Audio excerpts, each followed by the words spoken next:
what I specifically want to know is what sparked your interest in design. Speaking about your project, Oyan, all right. I think you've got some special recognition for that. Action. Hello everyone, welcome to yet another episode of Unboxed, the podcast where we unravel the heart and soul of branding, marketing and technology. I have a very special guest today with us. It's unlike some of our recent guests we've talked to industry leaders, marketing experts, but we have a very special guest. We have an in-house talent. Now, I don't like to brag about my own team, but we have a very awesome creative design team. And our newest addition is Rovena. We call her Rove in-house. And she's a design graduate. Now, she's doing awesome stuff for us. And we love her work. So that's why we decided to get her on this podcast, just to share her experience of being someone who's passionate about design, to following up with that with a course, doing a course on design, and then ending up as a designer for a branding studio based here in Dubai. So Rovena, welcome. I know we meet every day, but for our listeners, just tell us a little bit about yourself, your background, your story, and what I specifically want to know is what sparked your interest in design. Firstly, thank you for having me. I actually, talking about how I came into design is, I didn't know graphic design. It's a funny story because I was in 6th grade math class and I'm doodling on my sketchbook. And my maths teacher is like, you should be solving problems like now, why are you drawing? Okay. And I don't know why, but I just said like, because I feel like it. And she kind of suggested me to take graphic design. And I didn't know what graphic design was actually. So I went back home, told my mom that my teacher told me to do this. And I Googled what is graphic design, and I found like a bunch of websites related to graphic design. But again, like I was in 6th grade, I really didn't think about it. And I continued like drawing and everything. And I was actually an art prefect at school. And then I was like, maybe this could be a career that I might take up. Okay. And I did more research, and I was in 10th grade, and I was like, I need to start thinking about my future and where I'm going to be, what I'm going to be. And then I went to my university, Middlesex University, and I was like, this is what I want to do. This looks amazing. It looks fun, exciting. And I went and spoke to my professor, and he saw my sketches, and he was impressed. And that's where it all began. So basically, I came from a family that's very traditional, and they really didn't support me being an artist, and I'm an only child. So they kind of visioned me being a doctor or a lawyer. But I opened up to my parents, and they supported me in like in an art field. But yeah, to be honest, I'm proud of where I am right now, and I'm so glad I made that choice. I don't think I could be a doctor or a lawyer. Someone's going to be at fault because of me if I took that choice, but I'm glad that I'm here. I think you're in the right profession. Before I get into my next question, you said you were doodling in grade 6 in your math class, right? Yes. I want to see your math scores in grade 6 because it would be interesting to know what you were. Very bad. All right. Very bad. Well, you know, it's really inspiring because, you know, sometimes we have this passion, we have this dream, we have this interest, and we never follow up. Sometimes it's a lack of guidance because we are so confused at that age. We don't have the right direction or guidance from our peers or from our parents. And that's simply what happened to me. I mean, like, I was always interested in design, art. I never knew what it was, actually. And there was nobody else to guide me. So I went on a totally different trajectory, but I ended up somehow, you know, coming back to my passion and finding it. But that took me a lot of time. But because, you know, you were persistent, you were consistent, you had this desire and passion, and everything fell into place. I can say that you saved a lot of time, and I think you're doing great.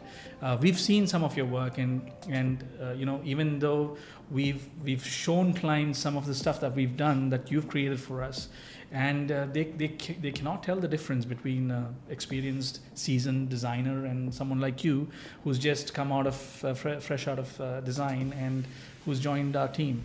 So yeah, nice story. So now, can you tell us something about the course that you've done, where you did the course, and how different is it? Now, there's something like, you study in class something, and then you actually end up doing it. How different is it? What is the gap like? Is there a lot of difference between the two? So I studied in graphic design in Middlesex University. I just finished my bachelor's degree. All right. And obviously, yes, there's a difference between university and coming to a professional environment. We were used to writing essays about art history, which is something that you don't really do now. But I feel like because of that information, I am able to understand how has design evolved through that stage. Exactly. In terms of the experience, you're basically just taught the basics, the fundamentals of graphic design. Whereas when you come to an agency, I'm speaking in terms of coming to Moonbox, I learned a lot. I thought, because I just graduated, I thought I know everything about design. But again, like design evolves and changes through like every month there's something new that's going on. True. And since I joined here, I learned from my peers that I don't know much about design. No way. And it really helped me to understand their point of view, because again, everyone has a different point of view. Whereas when you're working, when you're designing in university, you have to kind of go to the way where your professor tells you to go to. So he has his point of view that you should, like, he guides you. But when I started working here, my peers and my colleagues and stuff, they helped me understand that your ideas are valuable and you can go as far as you can. Especially senior graphic designers and stuff, they helped me a lot in understanding where I'm at, and I've evolved from them. I think what you said is absolutely right. When it comes to studying something in the classroom, sometimes we don't quite understand why we're doing it, why we're doing this course, and why this is relevant. We may enjoy the process, we may enjoy our time, but then when you get into a career in design, and when you're actually doing this stuff, everything makes sense. Whatever we studied in class, this is why typography is so important, or this is what all that means.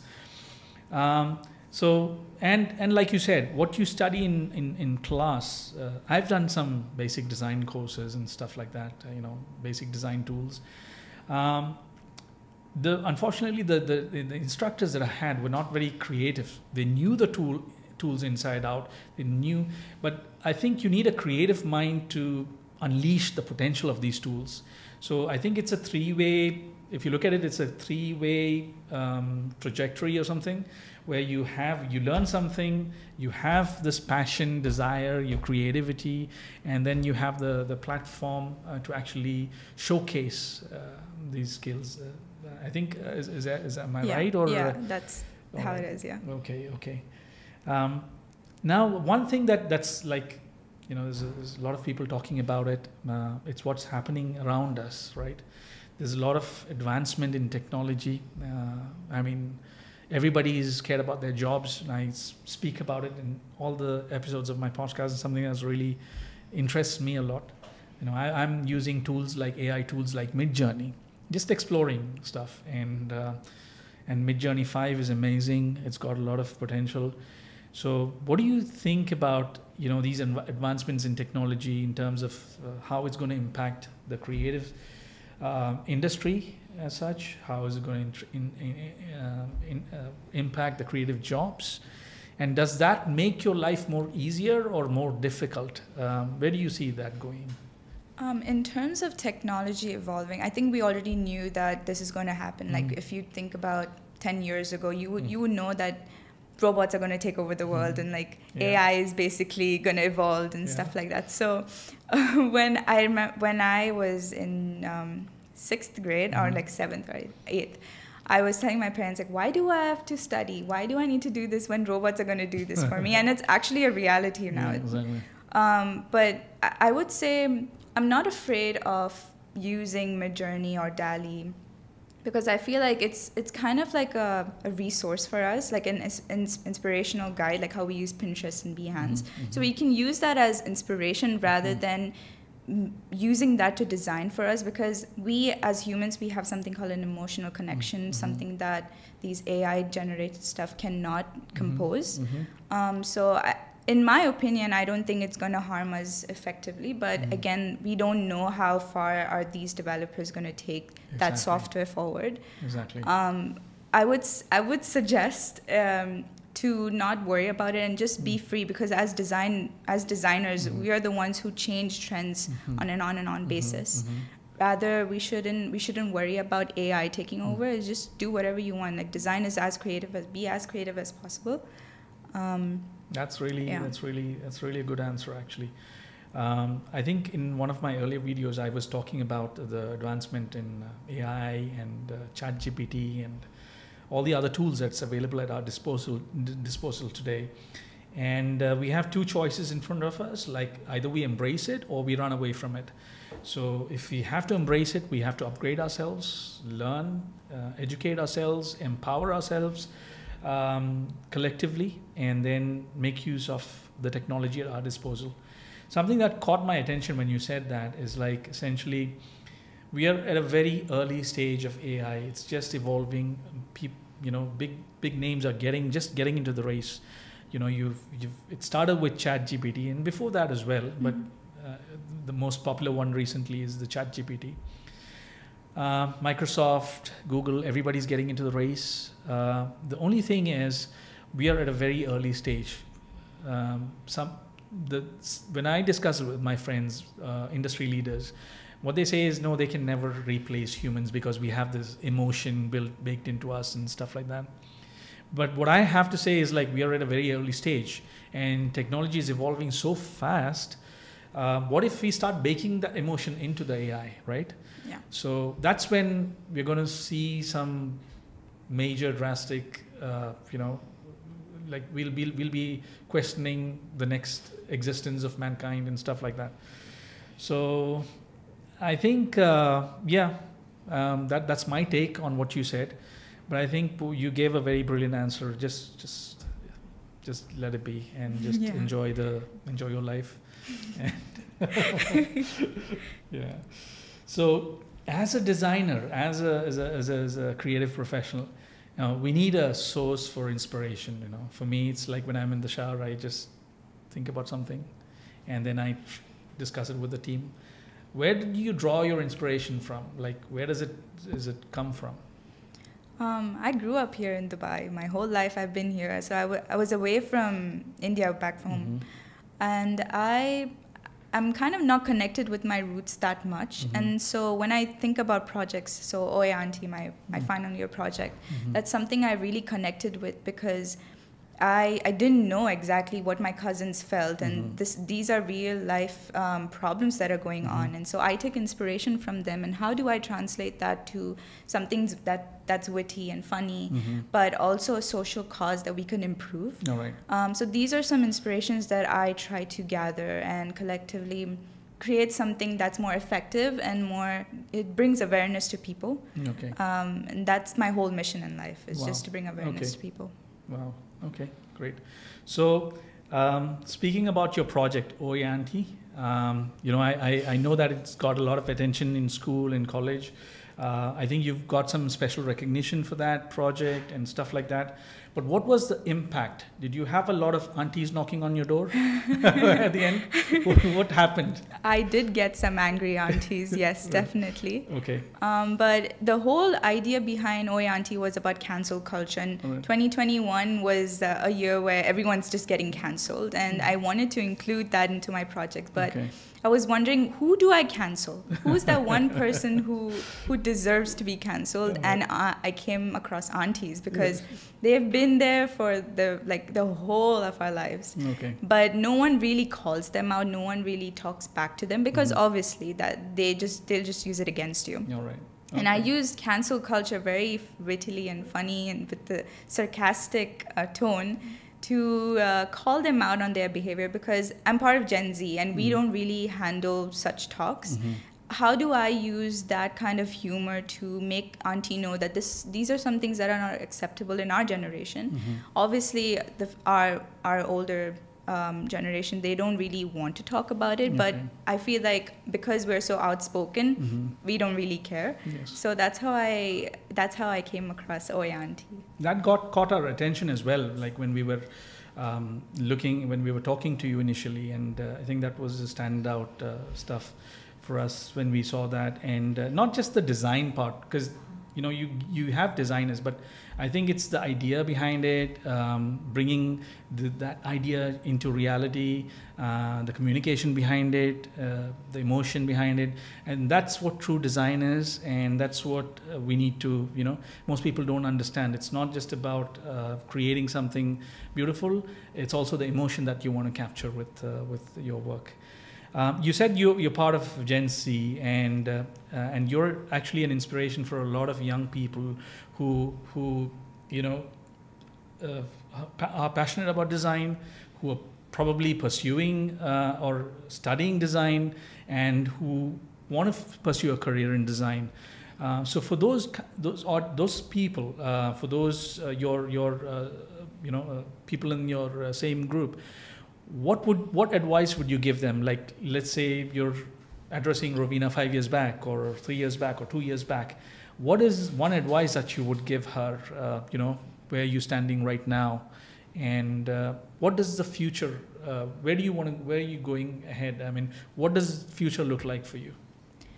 Well, an advice I would give myself is don't be afraid to reach out, because obviously you don't know much about what you're doing right now, but if you contact people who have much experience in the field that you're interested in, they would give you insider information. They would tell you this is how we do it, or they might help you in the process that you're stuck in. So I would suggest anyone who's just graduating from university or thinking about going to university to never be afraid of contacting people, because there's nothing that you're going to harm. It's just that you just have to just message them or email them asking your queries. So we have to be persistent. Yes.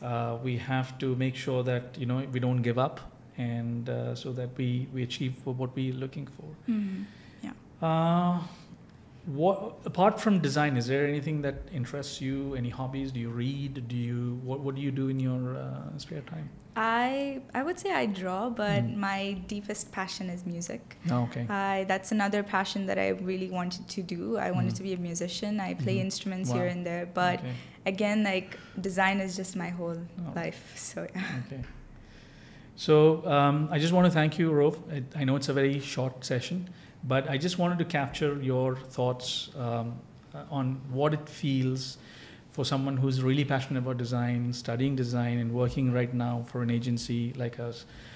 What does it feel like? I just wanted to you to give your thoughts on this for people who are similar to you, who are confused maybe, who don't know what to do, but they're still passionate about art, design, and so on. So I think what you said makes sense. I think it was brilliant. It was quite impactful what you said. And thank you for spending time with us. And I just want you guys to tell you that we are available on all the major platforms, on Apple Podcast, Spotify, Google Podcast, and we're also available on YouTube. And you can reach out to me if you want to be part of the show, or want to discuss anything on branding, marketing, and design, technology. I would love to hear from you. I'm available on LinkedIn. Thank you so much, and see you in the next episode.